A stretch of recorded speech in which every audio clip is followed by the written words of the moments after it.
এই তুই ফঠিক দি আহতে কুহতে আয় তোর বহু দিনের জুতো এদিকে এদিকে সুরের মতো নষ্ট তুই তো চোর আয় জানি আর সংসার তোর কারণে নষ্ট হয়েছে আর সংসার তোর কারণে তছনছ হয়ে গেছে আমরা স্বামী স্ত্রী খালি খরচা করি তোর কারণে তুই অন হেদিকে তুই আইসত কত তুই দেখো এ ঘরে সিগি হইতো দিন আয় সাকি প্রমাণে তোর ধরতে পারি না আজ যা তোর ধরছি কঠিন একটা বিচার হইব এ কত নাইছে তো গেছে হিমি গেছে একটা কামে গেছিলাম এই কথা ঠিকঠাক করি হিমি একটা কামে গেছি কেলে তুই হেই কামে যাইবি একটা কামে গেছি কোন কামে গেছো একটা কামে গেছি একটা কামে গেছো এ খুদার কাটা কয় কি আরে হাতে বলে একটা কামে গেছে হাতে একটা কাম যতবার হেতারে কয় হাতে কয় একটা কাম উদ্দেশ্য তুই আর বোর কাছে গেছো কেন আর বোর কাছে গেছো হ্যাঁ আজ যা কতদিনের যেতন তোর ফ্যাম ফিরিতি চলে যাবে হিটা কো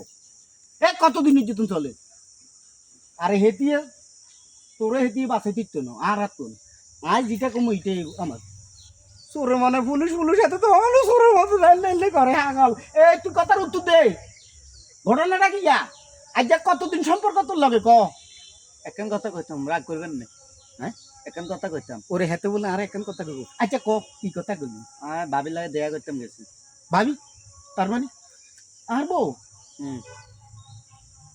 কিলে দিয়া করতে গেছো দরকার আছে ইলে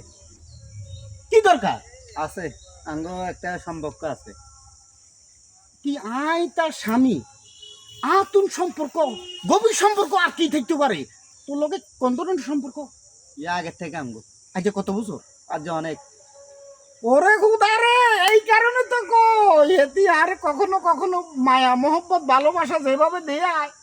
হে লাগে না আর আপন বলতে হে ছাড়া আর কেউ নাই কখনো না বুঝি হে থাইতে কেন আর লগে ফল্টিল হয় তুই আর সংসারে আগুন লাগা দিছ তোরা যে বিয়ে হওয়াই দেবি তুই হেতি সংসার ভাই আরে মাফ করে দিন ভাই ভাই আর আইতাম না ভাই ভাই আরে মাফ করে দিন ভাই ভাই আই জীবন আইতাম কি আইতাম না বড় লাগি ইয়া ভাই আর হইতো না নাতি না ভাই আর আইতাম না যাই ভালো লাগে যে ভাই আর মাফ করে দিন হাজার গো ভাই ভাই হাজার মাফ করে দেন ভাই এ তুই খায়া তো আর শেষ করলো